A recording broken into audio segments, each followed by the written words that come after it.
Before Sunday's game, one of the stranger and more unusual stories that we've seen in the NFL, especially week one. Like, we're getting ready for the season. It's like, what? Tyreek Hill was detained by police, and then we see the video of him on the ground, face down, being cuffed. There's another video where it looks like he was walking by an officer and maybe got hit in the leg. That one's not as clear, but what was clear was something happened, and the moment Calais Campbell's name got injected into the conversation, Walter Payton NFL Man of the Year, he was handcuffed and cited for when he was trying to de-escalate. And the whole thing to me, Devin, and this was how I felt yesterday, it cries out for the truth.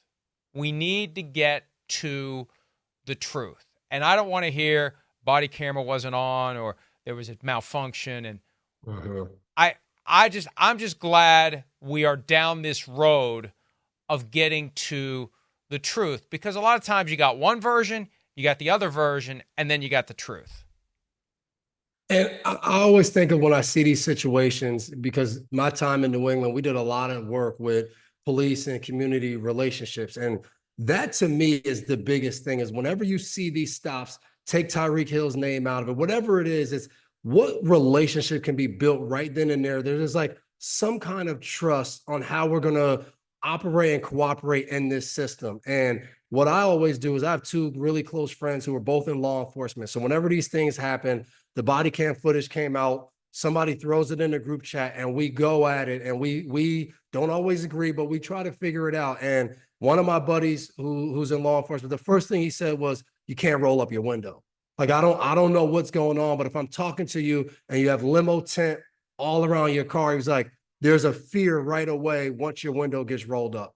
And I'm a guy that whenever I get pulled over, not just my window, I go all four. I roll all my windows down to create a sense of like, hey, I don't have anything going on in here. You can see inside the car. Everything's accessible. You can see that. But I think my issue was once the door opened, a second cop comes in and I thought was entirely way too aggressive.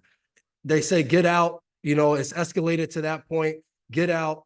It looked like Tyreek Hill's going to get out of the car. He gets pulled out. He gets thrown. Like, I just thought all of that went from, you know, now by protocol of my safety, my concern, I'm going to get you out of the car. Okay, we can understand that. Whether you agree or not, I can understand your concern for your safety in doing that.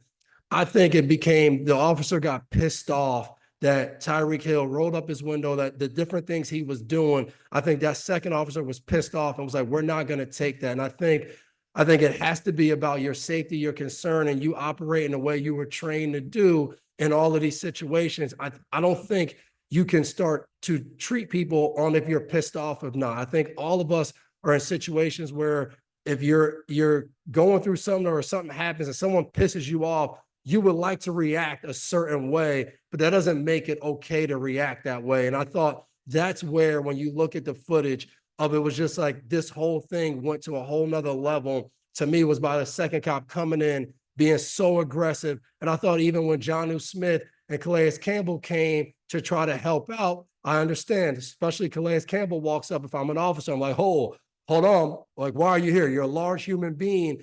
But it felt like because of that aggression happened, everything else after that instantly became just super aggressive. Jonnu Smith is sitting there in one video and he's trying to call, he's trying to figure it out. And the cop's like, if you don't give me your license, I'm going to detain you too. It just all started, I felt like it went straight to like, how can we handcuff people right away and take control of a situation that it didn't feel like was so out of control. Again, I hate trying to speak if I was in those shoes, because I'm not an officer. I've never been in that. So that's why I reach out to my friends and we go back and forth of trying to understand each other. But again, I think the aggression from the second cop made everything go a little bit too far. But I think initially Tyreek Hill rolling down the window, rolling up the window, I thought that also helped this situation move to another level. And that's an excellent point you make. We're going to show the video with audio of the initial encounter in a second, but it's possible that one side isn't absolutely right and the other side is absolutely wrong. It's possible that there's fault to go around here. And when you put yourself in the shoes of a police officer who's approaching a car, we know that there have been occasions where that officer who's approaching a car gets shot. Doesn't happen all the time, but it's one of the risks you assume as you approach a car in the context of a stop. And that's why the windows need to be rolled down. You got a tinted window. You don't know what's going on inside the car. Window down, window stays down. It's not a power play there. Some of the stuff that the officers will do is a little bit of a power play. Some of the stuff you're going to see in a second, a little bit of a power play. But wanting the window down is a safety play. Wanting the window down is, I want to make sure that guy doesn't pull a gun out of his glove compartment and shoot me play. That's why the window needed to be down. But that's when things, you could see it goes off the rails quickly, but the reaction was still, in my opinion, excessive. But don't take my word for it as if you ever would. Here's the video of the initial interaction between Tyreek Hill and Miami-Dade police. Why don't you have your seatbelt on? Don't knock on my window like that, no.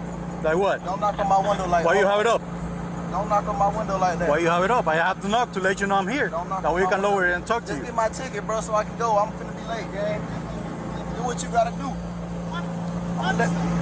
Keep it down. Hey! Keep your window down.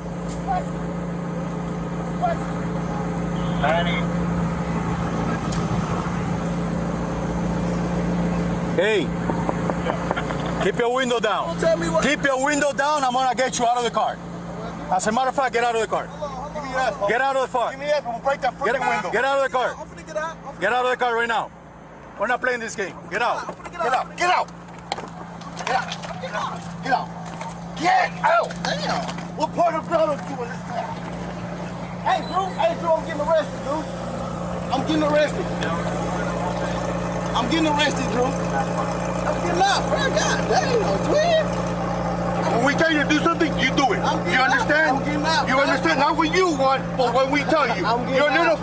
confused. I'm getting out, bro. Too late. Chill, Too bro. late. All right, bro. Take me to jail, bro. Do what you gotta do, bro. We are. We will. Good, bro. It is good. Hey, hey, Don't worry about it. I hung up the phone. You stop crying. bro. Now, by the way, sorry, London. That was unedited, uncensored audio of the officer. You don't start off with, don't knock on my window like that. You don't. Look, I can be an asshole, as you know, Devin. Part of it's the shtick. And, you know, sometimes I'm just in that mood. But I've been pulled over a few times. It's window down. It's yes, sir. It's no, sir. You're in a situation where you defer to the authority that is imbued within that officer. It's the badge. It's the representative of the people. This is the job they do. Yes, sir. No, sir. Whatever you need, sir. Not, don't knock on my window like that. Not, just give me my ticket. I'm sure they'd love to hear that. I pay your salary with my tax dollars. I'm entitled to my ticket. Just give me my ticket. Not that he said that. That's a Homer Simpson reference. But you have to show that your attitude is one of just basic compliance with the situation. And he wasn't complying with the basic realities of the situation. But they grossly overreacted. He shouldn't have handled it the way he did, but they grossly overreacted to the situation, dragging him out of the car and throwing him face down when it was clear he was ready to comply. He had gotten the message. This isn't disciplining your child where you say, oh, it's too late for that.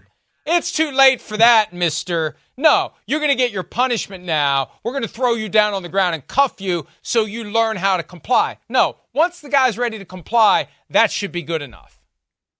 Exactly. And that was my issue. I think Tyreek Hill's, what he did, I think personally for us and our opinions of how you might handle it can differ. But at that time, I don't think he did anything to warrant hey, we're going to take you out, handcuff you, put our knee in your back. Like, I don't think any of that was necessary.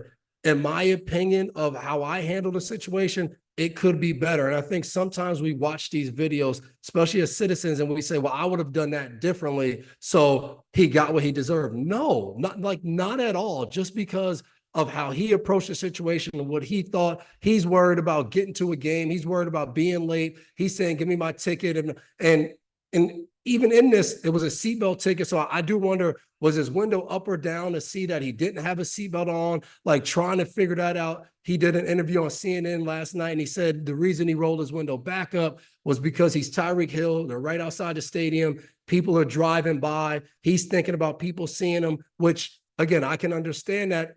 Again, I don't know if that should be the priority in a situation at that time. But to me, as soon as that door was open, you can't determine, hey, we're going to, like you said, we're going to now discipline our child because they didn't react. Like I tell my kids, hey, I asked you something 2 times, by the 3rd time, hey, we're too late now. Like, I know you're going to react now. I know you're going to listen. Like, you can't treat an adult like that out there. So that, again, I think it'll be interesting to see what exactly happens in the aftermath of this. I do think it was awesome to hear Tyreek Hill after say, hey, I want this to be a learning experience. I look at this and I say, is this something they can set up and maybe go into schools or do something where they televise, maybe where Tyreek Hill talks about, hey, if I was back in a situation, maybe I would have handled this differently. Maybe I would have done this. Or having a cop there too saying, hey, in this situation, this is how I might would have handled it. This is how maybe it should be handled. I think when these things happen, that never really happens. We don't hear 2 people that either could be in a situation or that were in the situation come up and say, hey, this is how this can be handled differently. So then when other people get in these situations, they maybe can say, hey, I saw this, because that's what athletes have an opportunity to have. They have the platform to go out there and say, this can be done differently. We can kind of show and give people an example of how it can be done. So because Tyreek Hill right after the game spoke about that, I wonder if, Miami-Dade, if they come out and say, hey, we want to take him up on that, if the Miami Dolphins and they combine to say, how do we do things? Because I have a friend that works down there, and I think that could be awesome to see how that sets up and they can come together and figure something out, because the truth of the matter is that stop happens often. We see these things in our country happen too many times that we want, whether it's, the percentages are low or whatever you want to call it, it happens too often. So you can look at something like this and say, hey, we all can learn from this if we put it in the forefront and let people get out there and talk about it instead of going to their sides and going to their corner and saying, hey, I was right. No, I was right. Let's see if we can figure out how to have some common ground and give people an example how these interactions can be better. And that's an excellent point, because it's impossible for Tyreek Hill and the Miami-Dade Police Department to have a consensus as to how to proceed until they agree mutually that they both have some fault here. They both did things that maybe ideally, and if what comes out of this is Tyreek Hill plus a representative of the Miami-Dade Police Department goes around to a bunch of schools in the Miami area to explain to everyone, this is what you should do, this is what you should expect, this is what is okay by way of reaction from officers, this is what isn't okay, this is why they want you to have your window down, this is why you need to comply. I mean, there's a lot of good that come out of that, but they have to first agree on the fundamental reality that no one in this setting can say, we're absolutely right and you're absolutely Exactly. wrong. There's a lot of gray here.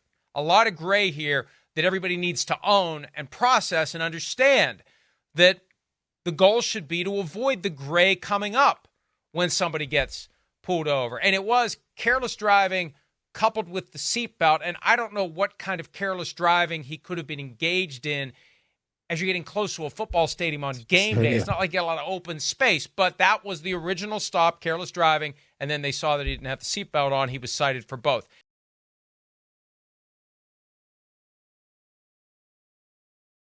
Hi, it's Mike Florio. Thanks for watching PFT on YouTube. Hit subscribe for the latest news and analysis from Pro Football Talk.